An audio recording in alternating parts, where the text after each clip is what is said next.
సాక్షాత్తుగా జ్ఞానం. ఇంకా అది ఇంకా పూర్తిగా జ్ఞానాన్ని గురించి అన్నమాట. అంటే సాధకుల యొక్క సాధన దశ దాటినటువంటి జ్ఞానస్థితి అది.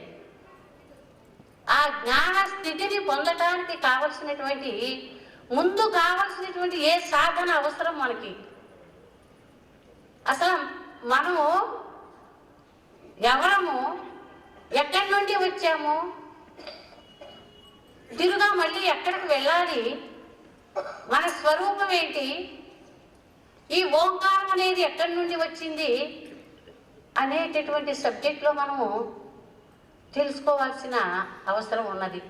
అందుకే కృష్ణ పరమాత్మ అక్షర పరబ్రహ్మ యోగాన్ని గురించి ఇచ్చారు చక్కగా మనకి. అక్షరుడు అంటే ఎవరు, అసలు బ్రహ్మ అంటే ఎవరు? అక్షరుడన్నా బ్రహ్మ అన్నా ఒకటే. అయితే బ్రహ్మ అంటే బృహత్తిథి బ్రహ్మ అన్నారు. గొప్పదైనటువంటి వస్తువు ఏదైతే ఉన్నదో దాన్ని పరబ్రహ్మ అన్నారనమాట. గొప్పది అంటే దానికన్నా గొప్పది ఇంకా రెండోది లేనే లేదు ఇక్కడ. ఈ సృష్టి ఈ నామరూపాలతో మనకు కనపడుతున్న సృష్టి అంతా కూడా పదార్థం, ఇదంతా నశించిపోయేది. అక్షరుడు అంటే నశించిపోయేవాడు, పరబ్రహ్మ అంటే నశించని వాడు, మారకుండా త్రికాలాభాజ్యుడు అనమాట. త్రికాలాలకు అభాజ్యంగా ఉన్నాడే కానీ త్రికాలంలో మారిపోయేవాడు కాదు. కాబట్టి గొప్పదైనటువంటి పరబ్రహ్మ స్వరూపం ఏదైతే ఉన్నదో అదే అక్షర పరబ్రహ్మము. చూడండి, మనం పిల్లలకు కూడా చిన్నప్పుడు అక్షరాభ్యాసం చేయించుతారు 5వ సంవత్సరంలో. గురువులు పలక పట్టుకుని బలపం పట్టించి ముందు ఏ అక్షరాన్ని వారు రాసి దిద్దిస్తారంటే ఓం అనేటటువంటి అక్షరాన్ని వ్రాసి వారు దిద్దిస్తారు. తస్య వాచక ప్రణవ అన్నారు. ఈ ఓంకారాన్ని ప్రణవ శబ్దం కూడా పిలువబడుతుంది అనమాట. అంటే ఎందుకు పిలువబడుతుంది ఇది? అసలు సృష్టికి మొత్తం కారణమైనటువంటి ఓంకారమే మనకు కావాల్సింది. ఆ ఓంకారం నుండి ఈ నామరూపాలు మొత్తం వచ్చినవి. ఆ ఓంకారం అనేటటువంటి పదము ఎక్కడికి మనం ఎప్పుడైతే మనం దీర్ఘంగా కూడా ఓం అనేటటువంటి శబ్దంతో ఎప్పుడైతే మనం ఉచ్చరిస్తూ ఆ చివరి వరకు ఎక్కడైతే లయం అయిపోతుందో ఓం అనే ఆ శబ్దము, ఆ లయమైన స్థానమే ఆ బ్రహ్మస్వరూపం అని కూడా మనకి శాస్త్రం చెప్తోంది. ఇది మనకి ఆ శబ్దం నుండి నిశ్శబ్దంలోనికి ఏదైతే తీసుకువెళ్తుందో ఆ అక్షరమే ఓంకారము. ఈ ఓంకారాన్ని వెనకటి రోజులోట ఇది స్త్రీలు పలకకూడదు అని చెప్పారట. దీన్ని ఉచ్చరించితే కూడా పాపమేను అని చెప్పేవారట.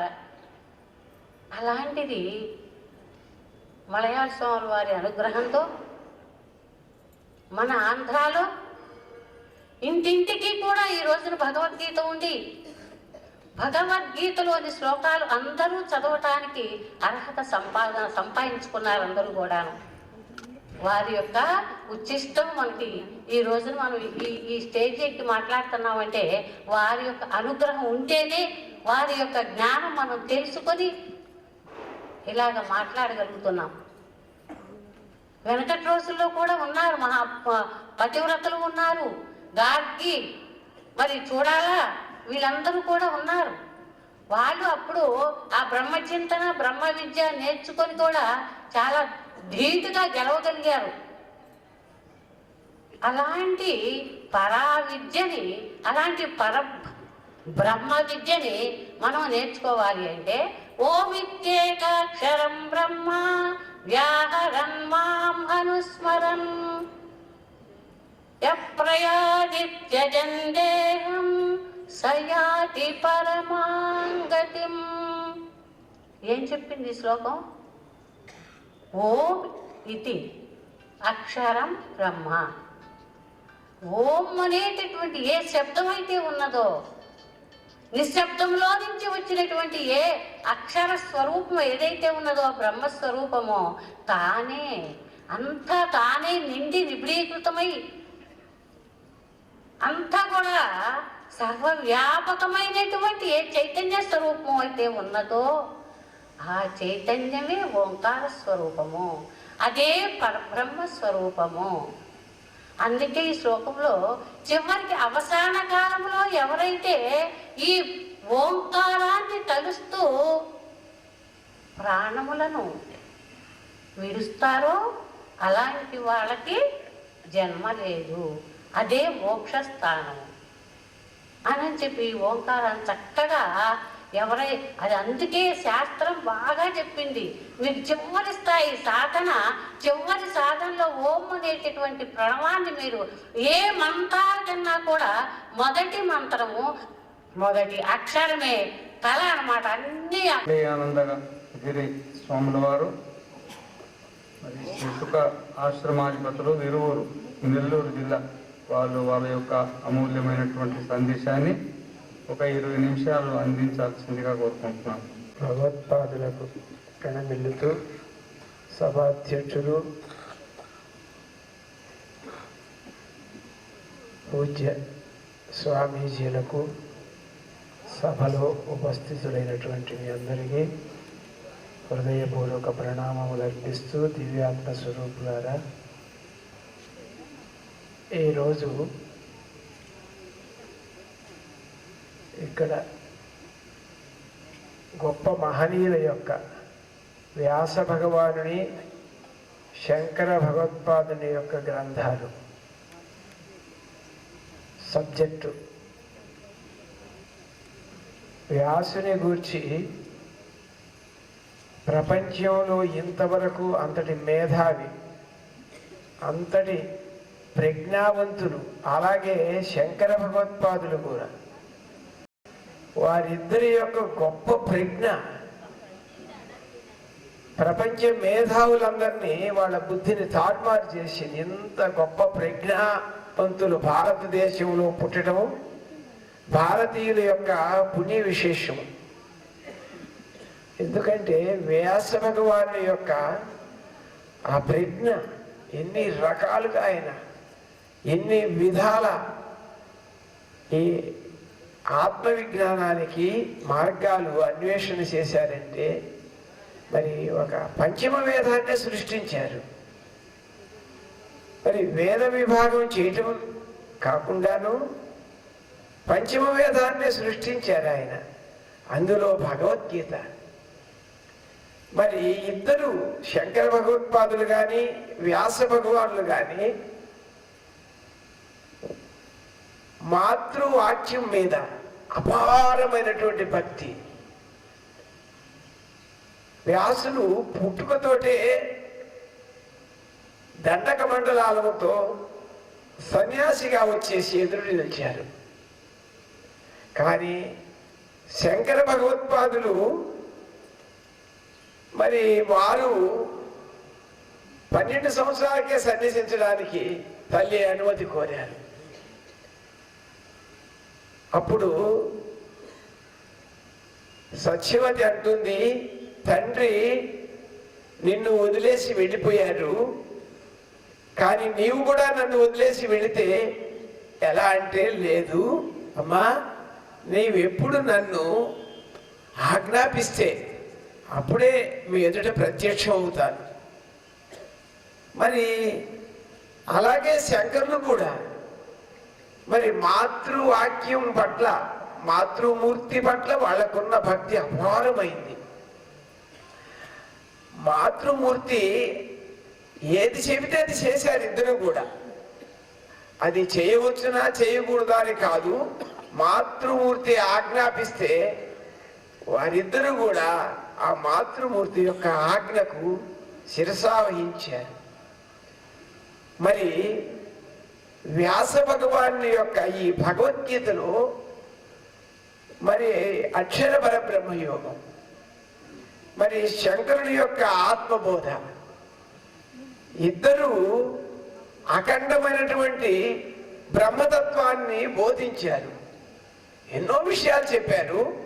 కానీ అనంతమైనటువంటి విజ్ఞానం ఎక్కడ అన్వేషణ చేయాలా, ఆ బ్రహ్మతత్వాన్ని ఎక్కడ అన్వేషణ చేయాలా అని ఇద్దరు దీర్ఘంగా ఆలోచించి మరి లోపలే ఇక్కడే బుద్ధిలోనే చేయాల, మనసు ద్వారానే చింతన చేయాల. ఆ మనస్సుకు స్ఫూర్తి కావాలా, ఆత్మస్ఫూర్తి కావాలా. ఆత్మ సర్వవ్యాపకంగా ఉన్నది, ఆ బ్రహ్మతత్వం సర్వవ్యాపకంగా ఉన్నది. ఎక్కడ అన్వేషణ చేయాల? భౌతికంగా అన్వేషణ కాదు, లోపలే చేయాల. అంతర్ముఖత కలిగి ఇంద్రియాలంతా లోపలికి త్రిప్పుకొని లోపల ఉన్నటువంటి ఆ ప్రత్యేక ఆత్మను ఉపనిషత్తులైతే ఏ విజ్ఞానాన్ని బోధించాయో ఆ విజ్ఞానము మరి వ్యాస భగవానుడు మరి ఉపనిషత్తుల్లో ఉన్నటువంటి మహావాక్యాన్ని, చాందోగ్యోపనిషత్తులో ఉండే మహావాక్యాన్ని తత్వమసి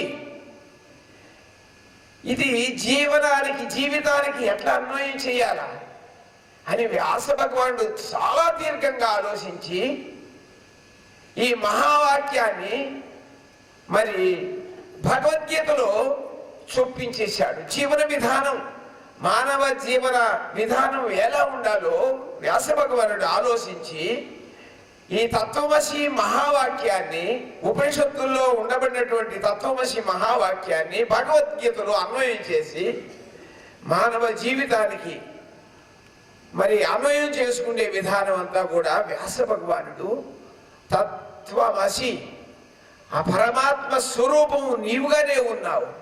మరి వ్యాస భగవానుడి యొక్క సిద్ధాంతాన్ని శంకరులు కూడా అద్వైత పరంగా ఏకమేవ అద్వితీయం బ్రహ్మ, అనంతమైనటువంటి చైతన్యం, సర్వవ్యాపకంగా ఉండే చైతన్యం నీలో కూడా ఉన్నది. బ్రహ్మాండంలో ఏ చైతన్యం అయితే ఉన్నదో ఈ పిండాండంలో లోపల కూడా అదే ఉన్నది. అదే ఉన్నది కావు, నీవుగానే ఉన్నావు. జ్ఞానస్వరూపంగా ఉన్నావు నీవు. నీ స్వరూపం జ్ఞానం అనుభవంలోకి తెచ్చుకో. అది ఎలా తెచ్చుకోవాలో మరి వీరిద్దరూ మరి ఎంత మానవ జీవనానికి, మానవ జీవితానికి, భవిష్యత్తు మానవులకు ఎంత అమోఘమైనటువంటి సాధన ఇచ్చిపోయారు.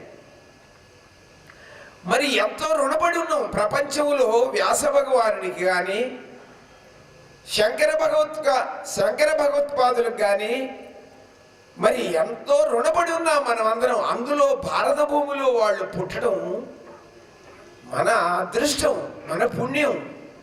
ఏమి శాస్త్రాలు, వాళ్ళ యొక్క శోధన ఎంత అమోఘంగా ఉంది.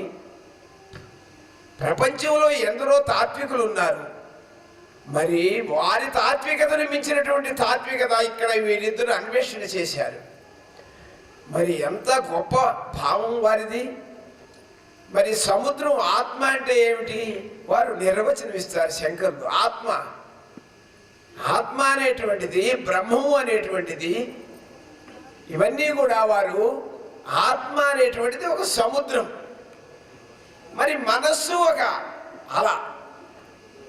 మరి సముద్రం నుంచి అల వస్తుంది, ఆత్మ చైతన్యం నుంచే మనస్సు వస్తుంది.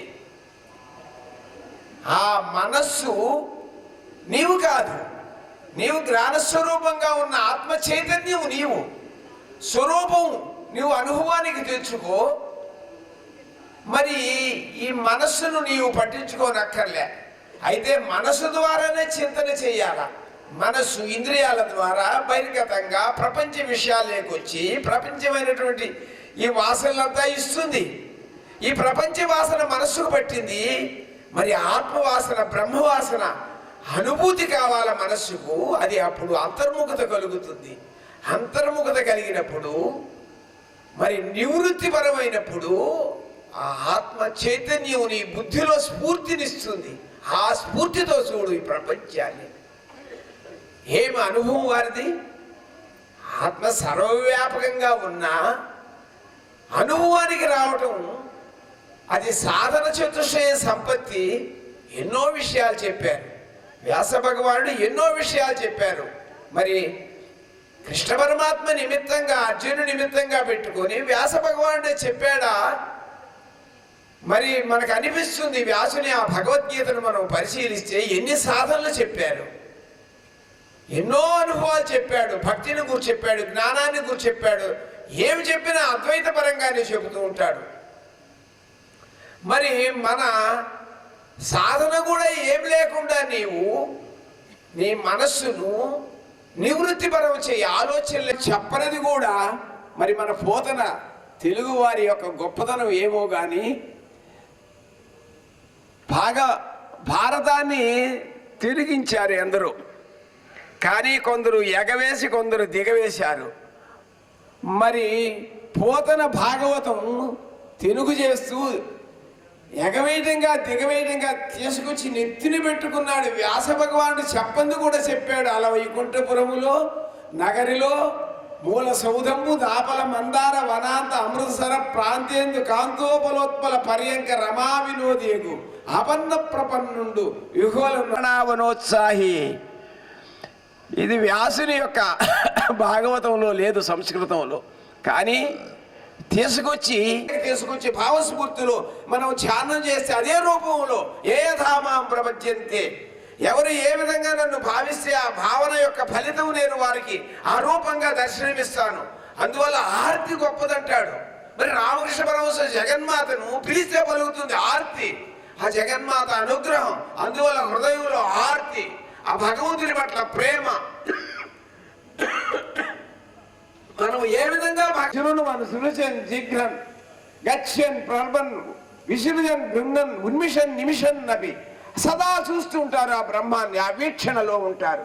కానీ ఆ స్థితిలో లేనటువంటి వాళ్ళు మరి పానీయంబులు ద్రావుచు గుడుచుచు భాషించుచు హాసలీలాని సతతము ఆ నారాయణ చింతన అది లేని వాళ్లకు అంబుజోదర దివ్య పాదార వింద చింతన అమృత రసాస్వాదంలో మునిగిపోతున్నటువంటి ఆ చిత్తం, అటువంటి వాళ్ళకు అక్కడి నుంచి మరి శంకర భగవత్పాదులు సాధన చతుష్టయ సంపత్తి చెప్పారు. నీ మనసుకు సాధన ఇవ్వాలి.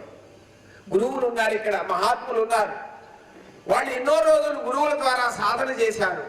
సాధన చేసి ఆ భగవద్విజ్ఞానాన్ని వాళ్ళ బుద్ధిలో అనుమానం తెచ్చుకున్నారు. అటువంటి మహనీయుల ద్వారా ఉపదేశం పొందండి. ఉపదేశం పొంది మనస్సుతో చింతన చేయండి, సాధన చేయండి. దానివల్ల మీకు మంచి సత్ఫలితాలు ఉంటాయి. మీ మనసు నివృత్తిలో ఉంటుంది, నిర్మలంగా ఉంటుంది. శాంతి, ప్రేమ, దయ, కరుణ, మంచి భావస్ఫూర్తి వస్తుంది. భావం హృదయంలో మంచి భావాలను పోరాడాడు. ఈ నాస్తికులతో పోరాడాడు, చార్వాకులతో పోరాడాడు. అభావకులు మీరు పుడతారు సస్తారు, మీకు ఏ భావం లేదు. కర్మిష్యులు ఉన్నారు, వాళ్ళకి ఏదో ఒక భావన ఉంటుంది. భావనకు తగినటువంటి ఫలితాలుగా చెట్లు పుట్టలుగా గుట్టలుగా జడ వస్తువులుగా పుడుతూ సస్తూ ఉంటారు. వాళ్ళకి ఏ భావం లేదు. కాబట్టి కర్మిష్యులైనటువంటి వాళ్ళకు, ఎదగలేని వాళ్ళకి ఇవన్నీ చేసుకోవచ్చు. సాధన చతుష్టయ సంపత్తి భగవంతుని అనంత తత్వాన్ని శాంతంలో ఉపాసనాయోగ్యంగా భగవంతుని యొక్క దివ్యమైనటువంటి రూపాన్ని మన భావంలో ఉంచుకొని మనం మనసుతో చింతన చేయొచ్చు. కరశరణ అందించి భారతీయ గౌరవాన్ని ఎంతో ఖండాంతరాల్లో సాడినటువంటి మహనీయుడు మనకు ఆదర్శం శంకర భగవద్గీత.